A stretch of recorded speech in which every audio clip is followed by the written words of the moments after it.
पहला लक्षण बताया तितिक्षवः, वो महान सहनशील महात्मा होते हैं। चाहे कोई कितना अपमान करे, निंदा करे या कितना सम्मान कर ले, प्रशंसा कर ले, उनके हृदय में कोई हलचल नहीं होगी।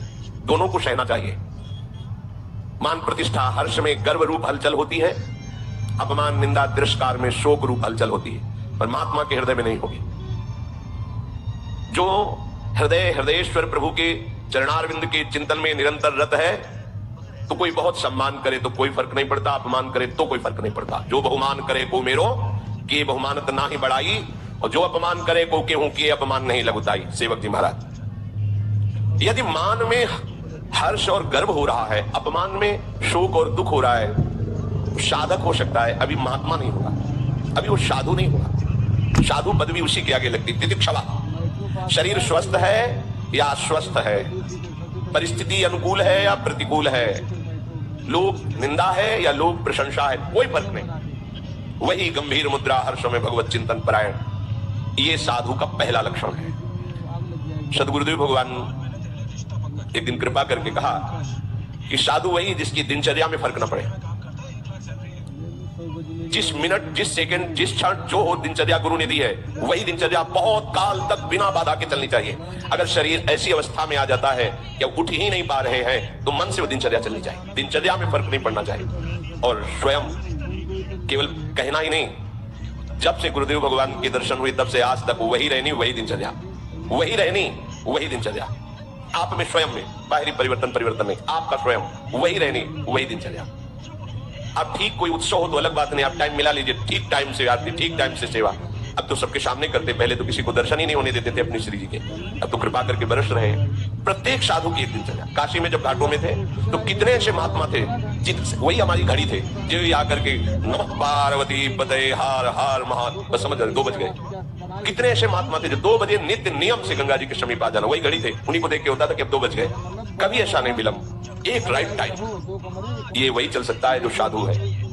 ये अलार्म की घंटी से जगना, दूसरा तुम्हें जगाए जाके, कैसे साधक हो? तुम्हें कोई जगाए, हमारी तो समझ में नहीं आता। अलार्म की घंटी तुम्हें चाहिए, अरे भाई तुम्हारे अंदर बेचैनी होनी चाहिए। प्रारंभ में जब गायत्री अनुष्ठान पुरुष चरण चल रहा था, 15 मिनट के लिए लेटते थे तो लगता था कितना समय हो गया, तब 15 मिनट, घड़ी बंद है क्या? कई बार उठा के छोटी वाली जो देखना, 15, ऐसा लगता था 15 मिनट में बहुत सो लिए, कहीं ज्यादा समय तो नहीं हो। व्याकुलता, बेचैनी, अत्यधिक भगवत प्राप्ति की उत्कंठा, ये तुम्हें चैन से सोने देगी? नारायण हरिभजन में 5 न सुहाग, विषय भोग, निद्रा, हंसी, जगत प्रीति, बहुबात, ये सब प्रपंची लोगों का। साधक को किसी अलार्म की जरूरत, किसी के जगाने की जरूरत, थोड़ा विश्राम किया, बैठ करके मंत्राकार वृत्ति, जब सब सो रहे हैं तब जगा हुआ मंत्र जप रहा है, नाम कीर्तन कर रहा है, प्रभु के रूप के ध्यान में डूबा हुआ है, तो हृदय जब प्रभु में लगा होगा तब ये क्षमता होगी। पूज्य श्री सीताराम ओंकारनाथ जी महाराज ऋषिकेश में, भाई जी बहुत बीमार थे, ऋषिकेश गए भाई जी से मिलने के लिए, तो सबने निवेदन कर दिया कि भाई जी तो हम नहीं मिल पाएंगे क्योंकि बहुत बीमार है, रजाइयां ऊपर शरीर में उड़ी, शरीर कांप रहा है, बुखार और भी कष्ट थे। तो उनका एक बार आप कह तो दीजिए जाकर के, क्योंकि ये भी महापुरुष, बड़े नाम प्रेमी अद्भुत महापुरुष सीताराम ओंकारनाथ जी महाराज, नाम के अनन्य प्रेमी, और भाई जी भी नाम के परम प्रेमी। भाई जी से बताया कि सीताराम ओंकारनाथ जी मिलना चाहते हैं, पर हमने मना कर दिया कि आपका स्वास्थ्य, किसका स्वास्थ्य खराब, तुरंत फेंकी रह जाए, उठे चल दिए। साथ साथ टहलते हुए घंटों वार्ता, गंगा किनारे बैठकर वार्ता, फिर आए, जेवी रजाई उड़ी, फिर वैसे ही बुखार, फिर वैसे। साधु को कोई कष्ट परास्त कर दे, ऐसा कष्ट ही नहीं बना आज तक सृष्टि में, क्योंकि उनके हृदय में काल को भी शासन में लेने वाला भगवान नाम चल रहा है, इसीलिए कोई भी दुख सुख उनको परास्त नहीं कर पाता। उनको क्या, आप भी उसी नाम को हृदय में रखिए, फिर आप चमत्कार देखिए। अगर नाम चल रहा है, इसमें खुली बात है, और हृदय आश्रित है, तो कोई भी कष्ट परास्त नहीं कर सकता। भयानक से भयानक कष्टों का समय आया है, पर उस समय भी एक हृदय में ऐसा स्थान था जहां आनंद बरस रहा था। लौट के चुपचाप स्थान गुफा में बैठ जाओ, बाहर आग लगी लगने दो, हृदय आनंदित रहता। अगर आप हृदय को हृदयेश्वर प्रभु के चरणों में समर्पित नहीं किए, तो ये विकार ऐसे नहीं है कि तुम्हें बख्श दें। शरीर में जहां चोट लगी, पीड़ा हुई, मन वहीं लगेगा, मन वहीं लगा, परेशान हो गया। और मन लगा है प्रिया प्रीतम में, शरीर सड़ रहा है, तो कोई फर्क नहीं। ऐसे साधु जो तितिक्षवः, ये केवल भगवत आश्रय से होता है, भगवत भजन से होता है, दूसरी इसमें कोई सिद्धि काम नहीं करेगी। ये सिद्धि आनी चाहिए, चाहे कोई गाली दे, अपमान दे, चाहे अब जो हो, अब तो हरि चिंतन छूटने वाला नहीं। लागी लगन छूटे नहीं, जीव चोच बर जाए, मीठो कहा अंगार में, जो चकोर चबाए। चकोर आग खाता है। चकोर को कपूर दे नहीं खाएगा, आग खाता। क्यों? उसने सुन रखा है कि भगवान शंकर चिता की भस्म लगाते हैं और चकोर को चंद्रमा से प्यार है और चंद्रमा तक उसकी उड़ान नहीं है, पर प्यारे को प्राप्त करना है तो कैसे प्राप्त करें? तो सोचा आग खाऊंगा, भस्म हो जाऊंगा, कभी महादेव जी कृपा करेंगे और हमारी चिता की भस्म लगा लेंगे ऐसे, तो वही मस्तक पर हम चंद्रमा विराजमान है द्वितीया का। प्रीतम से मिलन हो जाएगा। प्रीतम से मिलन की लालसा से चकोर आग खाता है, आग। वो भस्म होकर भी प्रीतम से मिलना चाहता है। वही परमार्थ का प्रतीक है जो हर कष्टों को रौंदता हुआ हरि की तरफ बढ़े। जो भगवत प्रेमी होते हैं वो लौकिक सुखों में अपने भजन के बल को नहीं लगाते हैं, लौकिक दुखों की निवृत्ति के लिए भजन बल का प्रयोग नहीं करते, वो केवल भगवत प्राप्ति के लिए ही भजन करते हैं। इसलिए उनमें सब कुछ सहने की सामर्थ्य होती। सखुबाई को खंभे में बांध करके डंडे से रोज पीटता था उसका पति। सास कितना दुर्व्यवहार करती थी, लेकिन एक क्षण के लिए भी विट्ठल का चिंतन कभी नहीं रुका। एक दिन देखा कि साधु मंडली जा रही है भगवान विट्ठल नाथ जी के दर्शन करने के लिए। विचार किया कि रोज कष्ट सहती हूँ, बहुत बहुत और मार पड़ेगी, एक बार जाकर ठाकुर के दर्शन कर लेती उस मंडली के साथ।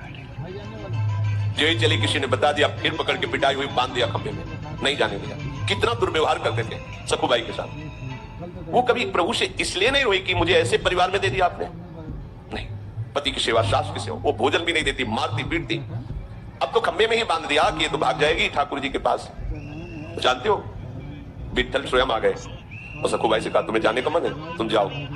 बोले फिर पकड़ ले? बोले पकड़ेगी तब ना जब सखु नहीं होगी, मैं सखु बन के बताओ, तुम जाओ। देखो सखुबाई बन करके आप बंध गए और भक्तों को मुक्त कर दिया, जाओ। क्या है ये है साधुता। जरा सा कोई प्रतिकूल हो जाए तो कहते हैं हमारा भजन नहीं बनता क्योंकि परिवार के विरोध करते हैं। वहां तो रोज पिटाई होती थी, भजन छूटा।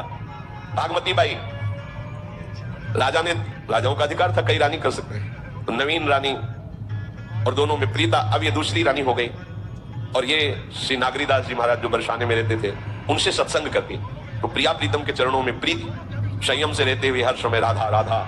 उसको बहुत, विषयी पुरुष को बहुत बुरा लगता है। जो विषयी पुरुष होता है वो भक्तों को देखकर जलता है, स्वाभाविक द्वेष होता है उनका। भक्त किसी से द्रोह नहीं करते, पर जो विषयी और पापात्मा जन होते हैं इनके हृदय में दाह पैदा होती है उनको देख के, और वो सोचते हैं ये मर जाए, ये नष्ट हो जाए, इनका किसी भी तरह अहित हो जाए, उनकी चेष्टा होती है। और रोज पीटते और कैसा बर्ताव करते, रात्रि में उनके ऊपर शैया लगाते और उसके ऊपर नवीन रानी के साथ खिलवाड़ करते, ऊपर सैया नीचे भागमती बाई, पिटाई, कैसा दुर्व्यवहार। एक दिन मन में आया कि अब जब जगतपति से प्यार हो गया तो अब क्या, छोड़ करके सब आ गई बरसाने में लाडली जी की शरण में। महान परमहंस श्री नागरीदास जी की कृपा से लाडली का साक्षात्कार उनको।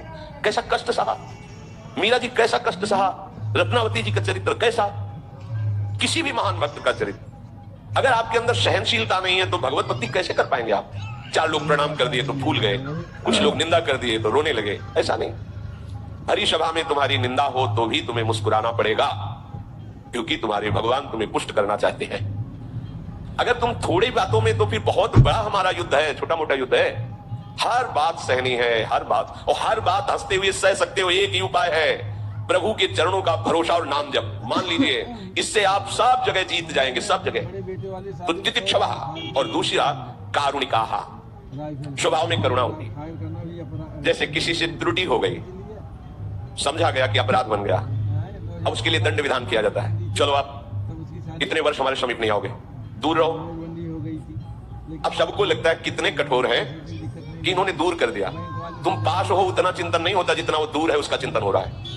उस गुरुजनों की करुणा को तुम समझ नहीं पाओगे, और उस चिंतन में जो अपराध उसको अगले जन्म में भोगना होता, वो वर्तमान में उसको जलन से भुगवाकर पवित्र करके भगवत मार्ग की ऊंचाई पर चढ़ा देना। महापुरुषों की, गुरुजनों की करुणा को केवल भगवान या उस कोटि का महापुरुष ही जानता, दूसरा नहीं जानता। दूसरे को लगेगा कि दंड विधान कर दिया, क्या साधु क्षमा कर देते? क्षमा करने पर वो कर्म स्वतंत्र रूप से तुम्हें आगे नष्ट करता, और जब यहां दंड विधान हो गया तो किसी भी दंड अधिकारियों का अधिकार नहीं रह गया आप पर दंड देने का। जैसे आपसे कोई भयंकर अपराध बन गया और सभा में आपको अपमानित कर दिया, दुष्ट कहीं का तूने, अब किसी की भी कलम में ताकत नहीं हुई यहां से लेकर ऊपर तक कि उस कर्म का आपको दंड दिया जाए, क्योंकि फाइनल हो गया गुरु के द्वारा, अब नहीं होगा। इसीलिए गुरुजन कभी क्षमा नहीं करते, तत्काल दंड देते हैं, क्योंकि कोई और दंड ना दे दे। जैसे अपना बच्चा गलती करे और लोगों ने पकड़ लिया, अब मां बड़ी चतुर होती है, वो दौड़ के जाएगी, अच्छा